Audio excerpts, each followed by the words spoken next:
Here we've got one of those nemesis locks for many, myself included.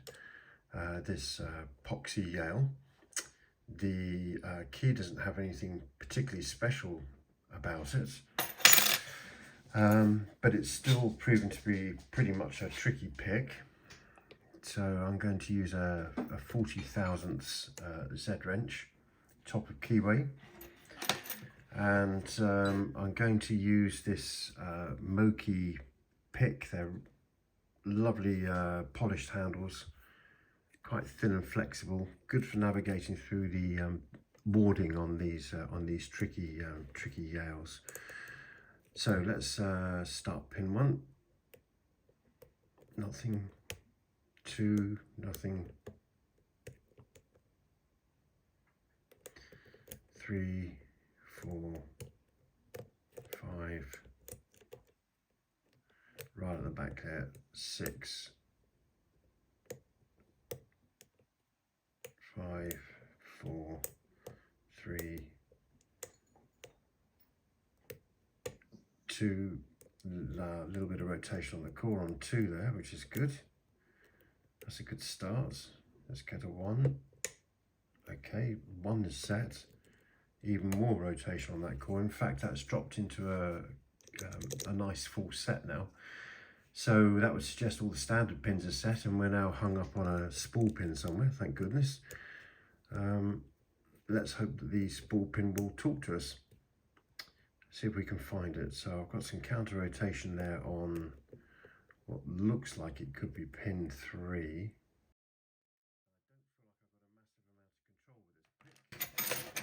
So I'm going to go to this Law Lock Tools pick, nice and fine. That should get me underneath or between the warding and that pin, so that we can set it. Let's see whether we can do that. It's getting trapped in there. There we go. So a little bit of counter rotation then, the pin set and the core turned. Let's go back to the Moki hook. That can go through the lock now. So 1, 2, 3, pin 4, pin 5 is high. Let's keep pin 5 as set, so a little bit of counter rotation on 5. Let me just get this pin on bang on top. The pick bang on top of the pin, should I say. There we go, that's I think is set 5. Let's go back to the front.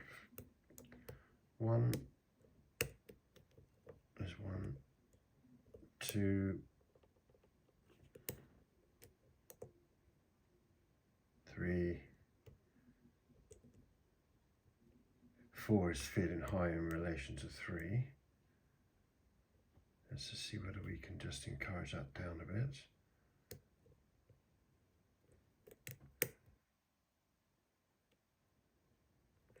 Nope. Ah, there we go. So we've got counter rotation there on what looks like pin 5. That's now set. Yeah, pin 5 is set. I think 6 needs to be left alone because it's a 0 lift, but we'll just give it a little nudge, just a very gentle tap, just to make sure that it's not.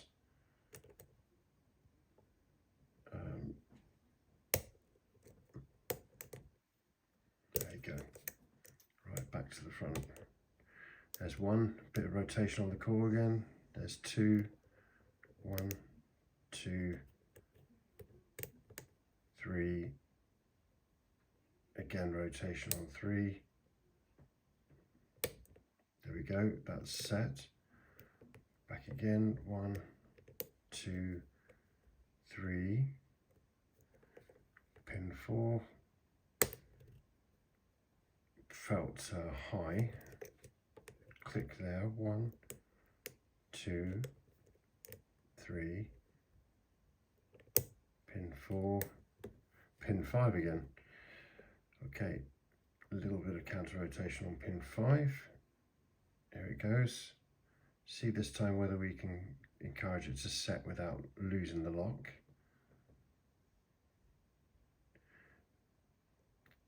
Definitely a lot of counter rotation on 5 there.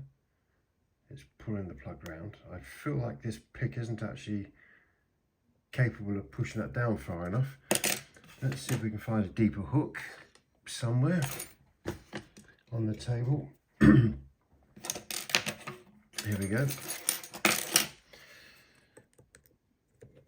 This is the really deep hook from the Moki set. And it has trouble navigating through the warding, but, oh, there we go. It's set, but we've lost something else. Right, let's get back to this pick from the front. 1, 2, 3, 4 is needs setting. 4, oh, there you go. Thank you. So a little bit of a battle there with the spool pins and security pins, but the lock is open. So what a perfect opportunity to see what's inside.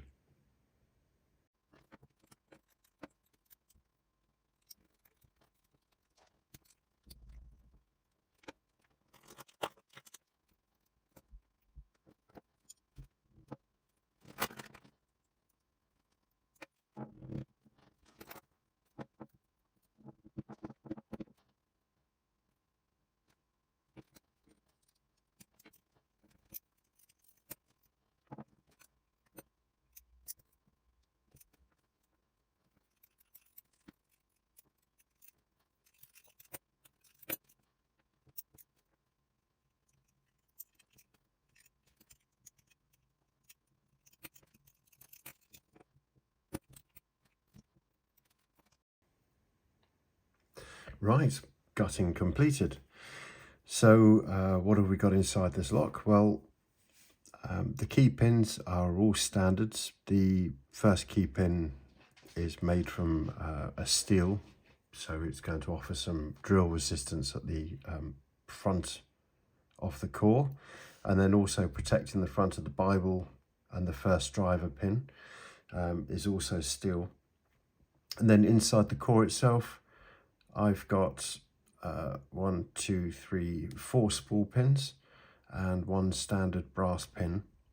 And when this was being picked, pretty much almost immediately when I touched pin 1, the lock jumped into its first full set.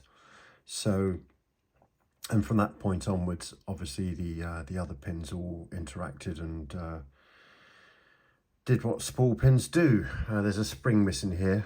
I don't know where it is. I'll find it when I put the lock back together. So so nothing particularly special about those pins. Now the core itself, if you have a look, you can see there are anti-drill pins either side protecting the core at the front there, and then each of these key pin chambers has a little ledge milled in there, which obviously is designed to catch the top of the spool pins and make it a little bit more difficult to set them. So maybe that's what the problem was.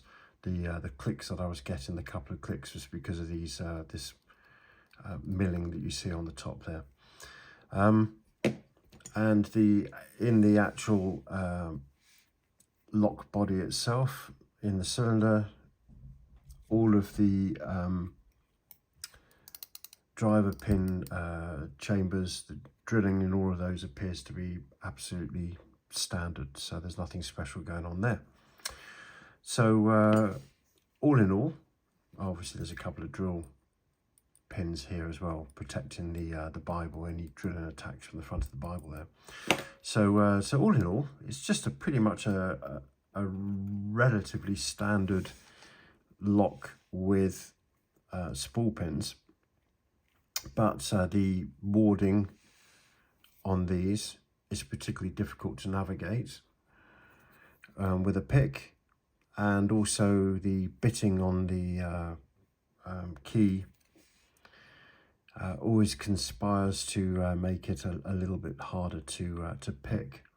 So yeah, nothing special, still a nemesis pick, but this one obviously opened, thankfully, and yeah, that's what was inside it.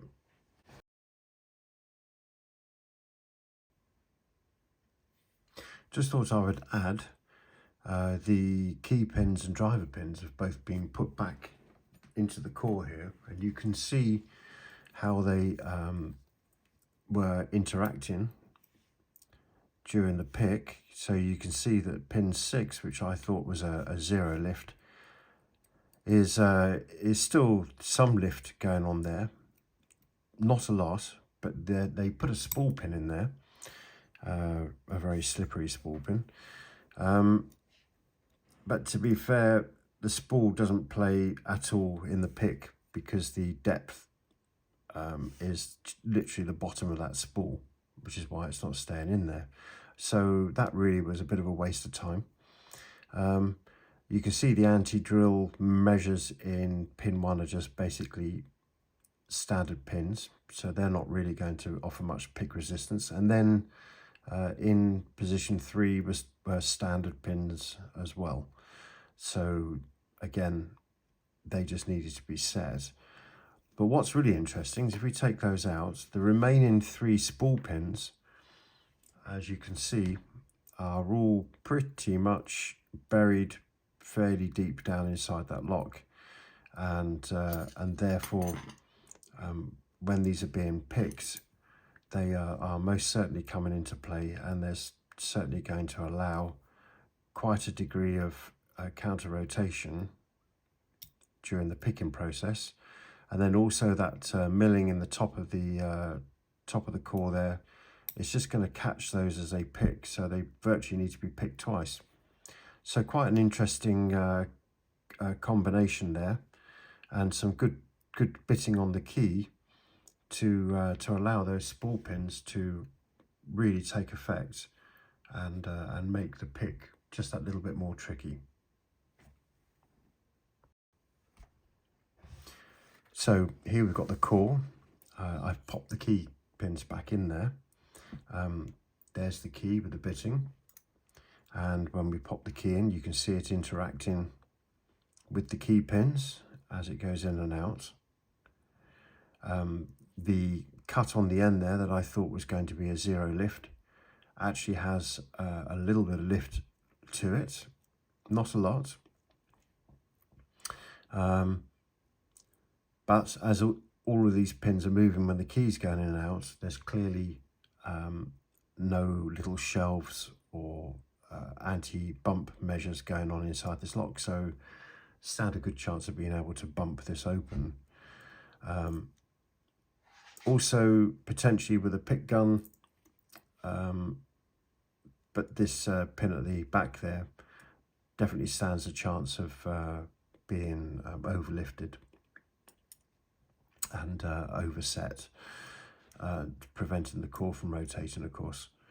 But yeah, so I've single pin picked it, but obviously other methods would work with this lock by the looks of it.